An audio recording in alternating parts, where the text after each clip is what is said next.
Hello everyone. This week we're going to talk about the modality principle. If you remember last time we discussed the contiguity principle, which stated that when using on-screen text with graphics, the text should be integrated with the part of the graphic that it refers to. Depending upon the resources available to the user, this might be the only way we can talk about the graphic.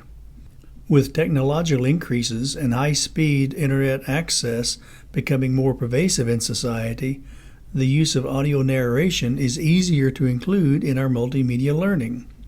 This is good news for the online learner because we can now follow the modality principle, which according to Marina, Clark, and Mayer, when the learner receives an auditory explanation of detailed graphics, the information is more successfully processed, organized into schemas, and stored in long-term memory. Our textbook states that it is better to present words as audio narration rather than on-screen text. To help explain the modality principle, let's review the sensory working memory.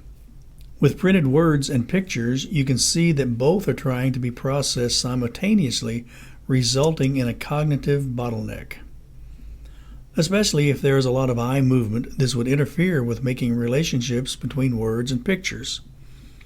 Another thing to consider is that you are using only half of your processing power if you do not take advantage of the audio channel, which can be processed at the same time as the visual channel. You should also consider that you do not shut down the audio channel. It is processing whatever it is hearing, whether it's room noise, the radio, conversations. This is just another reason to use this channel to benefit learning by including audio narration with your graphics. So if learning is better facilitated by using narrated text, when is it needed? Well, whenever you have on-screen instructions, or maybe when you have something very technical, such as a formula to be explained, or maybe even if your target group is not familiar with your language. So there are times when you should use on-screen text.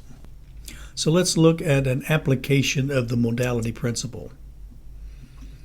In this case, audio should be used in situations where overload is likely. For example, if you're watching an animated demonstration of maybe 5 or 6 steps to use a software application, you need to focus your visual resources on the animation. If you have to read text and at the same time watch the animation, overload is more likely than when you can hear the animation being narrated. In this example, you are explaining a complicated animation such as the HIV virus life cycle. This could have been on-screen text, however, it is better suited to an audio narration. It is better to present words as audio narration rather than on-screen text. See you next time.